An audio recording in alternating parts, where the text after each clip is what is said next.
அனைவருக்கும் வணக்கம். Welcome to TamilLightsoff. நம்ம இன்னைக்கு பார்க்கக்கூடிய செய்தி என்னன்னா, இந்திய கடற்படையில் முதல் உள்நாட்டு கட்டமைப்பில் அமைந்த விமானங்கள் தாங்கிய கப்பல் INS விக்ராந்த் விரைவில் கடல் சோதனையில் ஈடுபடுத்தப்பட உள்ளது. ஏற்கனவே நம்மிடத்தில் ரஷ்ய கட்டமைப்பிலான INS விக்ரமாதித்யா என்ற விமானம் தாங்கிய கப்பல் நம்மிடத்தில் உள்ளது. தற்போது கட்டப்பட்டுள்ள இந்த INS விக்ராந்த் சீனாவின் விமானம் தாங்கி கப்பல்களான லியோனிங் மற்றும் ஷாண்டாங் விமானம் தாங்கிய கப்பலுக்கு எதிராக செயல்படக்கூடிய வகையில் இதனுடைய திறன் எவ்வாறு அமைந்துள்ளது என்று பார்ப்போம். ஆசிய நாடுகளில் இந்திய கடற்படை விமானத்தை பொறுத்தவரை மிகவும் அனுபவம் உடையதாகவே இருக்கிறது. இது உலகளவில் அமெரிக்கா மற்றும் பிரான்சுக்கு அடுத்தபடியாக 3வது இடத்தில் உள்ளது. இதற்கு நேர்மறையாக சீனாவின் கடற்படை விமான போக்குவரத்து சுமார் 10 வருஷமா தான் இருக்குது. எப்படி இருந்தாலும் தைவான் மற்றும் கிழக்கு ஆசிய நாடுகளுக்கு எதிராகவே சீனா செயல்படுது. ரீசெண்டா பவர் ப்ராஜெக்ட்ல ஏற்பட்ட அனுபவத்தை சீனா லேசா எடுத்துக்காதுன்னு ராணுவ ஆய்வாளர் 𝐸𝐴 நம்புகிறார். அதனால சீனா தயாரிக்கிற 3வது விமானம் தாங்கிய கப்பல் முழு திறனையும் அடைவதற்கு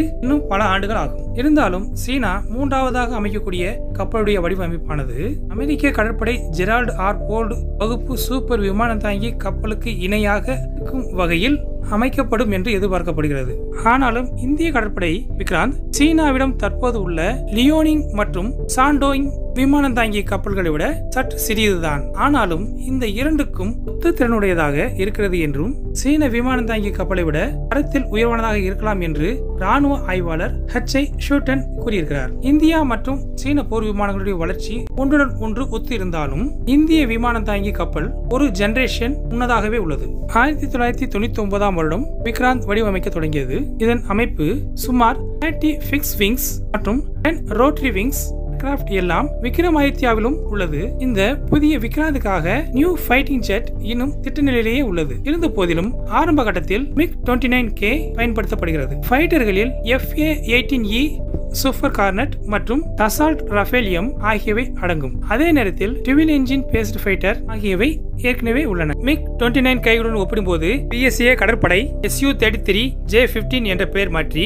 இந்த பெரிய விமானத்தின் அடிப்படையை கொண்டு ரிவர்ஸ் இன்ஜினியரிங் செய்து விமானம் சீன ராணுவம் PLA சேவையில் மாற்ற பிளாங்களை போல BL-12 beyond version range A2 air missile மற்றும் பல வகையான கப்பல் எதிர்ப்பு மற்றும் லேண்ட் அட்டாக் ஆயுதங்கள் கொண்டு செல்லவும் முடியும். ஆனாலும் விக்ராந்தால் India MiGs R-73 R-77 KH-35 and rocket ஸ்பேர்ஸுடன் இருக்கிறது. ஆனா ஃப்ரெண்ட்ஸ், உண்மை என்னன்னா சீன ராணுவம் இந்தியாவுக்கு மிகப்பெரிய அச்சுறுத்தலா இருக்குதுன்னு சொல்லி இந்த அமைப்பு சீனாவின் PLA உடன் எண்ணிக்கையில் குறைவாக உள்ளது. ஆனாலும் விக்ராந்த் திறம் குறைந்தது இல்லை. ஆனால் இந்த 2 விமானம் தாங்கி கப்பல்களும் இடைவெளியில் நிறுத்தப்பட்டிருக்கிறது. குறிப்பாக சொல்ல போனால் சீனா மோதல் ஏற்பட்டால் இந்திய பெருங்கடலில் சீனா தனது அனைத்து விமானம் தாங்கி கப்பல்களையும் கொண்டு வர வாய்ப்பே இல்லை. விமானப்படையில் கவனம் செலுத்துவதன் மூலமாக இந்தியா ஒரு பெரிய வலுவான நிலையை நிறுத்த முடியும் என ராணுவ அதிகாரி 𝐸𝐴 கூறியிருக்கிறார்.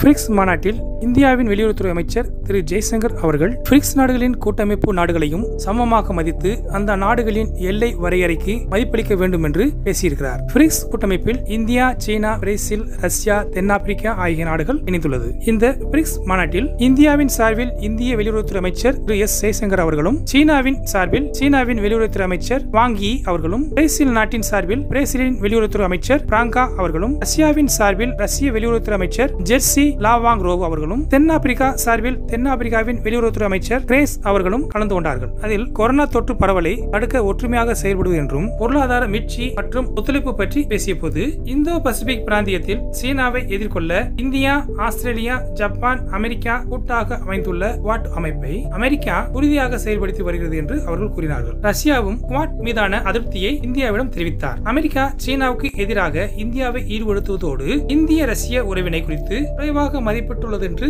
அவர் சொல்லியிருக்கிறார். சீன எதிர்ப்பு கூட்டணியாக மாற தயக்கம் காட்டினாலும் இந்தியா அமெரிக்காவுடன் நெருங்குவதில் எச்சரிக்கையாக இருக்க வேண்டும் என்று யான் சொன்னார். தொடர்ந்து நமது இந்திய நாட்டின் சார்பில் இந்திய வெளியுறவுத்துறை அமைச்சர் திரு எஸ் ஜெய்சங்கர் அவர்கள் ஒவ்வொரு நாட்டின் இறையாண்மையும் எல்லை வரையறையையும் உலக நாடுகள் மதிக்க வேண்டும் என்று வலியுறுத்தினார். ஐக்கிய நாட்டு வழிகாட்டலின்படி அமைக்கப்பட்ட ஒவ்வொரு சர்வதேச சட்டமும் அனைத்து நாடுகளுக்கும் பொருந்தும் என அவர் குறிப்பாக சொல்லி பேசும்போது, சீனாவின் வெளியுறவுத்துறை அமைச்சர் வாங் யி உள்ளிட்டோர் அனைவரும் இந்த காணொலி காட்சியில் உரையாட உரையாடலின் போது மாநாட்டில் பங்கேற்றார்கள். பிரிக்ஸ் நாடுகளின் கூட்டமைப்பில் உள்ள எல்லா நாடுகளையும் சமமாக மதிக்க வேண்டும், அந்த நாடுகளுடைய எல்லை வரையறைக்கு மதிப்பு தர வேண்டும் என பேசியிருக்காங்க. லடாக் எல்லையில் பிரச்சனைகளும் பலத்த முரண்பாடுகள் இருந்தாலும் பிரிக்ஸ் உறுப்பினர்கள் மாநாட்டில் எந்தவிதமான கருத்து மோதல்களும் இல்லைன்னு ரஷ்யா கூறியிருக்கிறது. மேலும் மாஸ்கோவில் இருந்து செய்தியாளர்களிடம் காணொலி காட்சி மூலமாக அந்த நாட்டின் வெளியுறவுத்துறை அமைச்சர் 𝐤𝐸𝐿 பேசும்போது இந்தியாவுக்கும் சீனாவுக்கும் இடையே எந்தவித பிரச்சனையும் இல்லை, இந்தியா எல்லை பிரச்சனையை எழுப்பி இந்தியாவுடைய இறையாண்மையை பாதுகாக்க வலியுறுத்திருக்கின்ற இந்த சூழலில் பரஸ்பர நலன்கள் குறித்து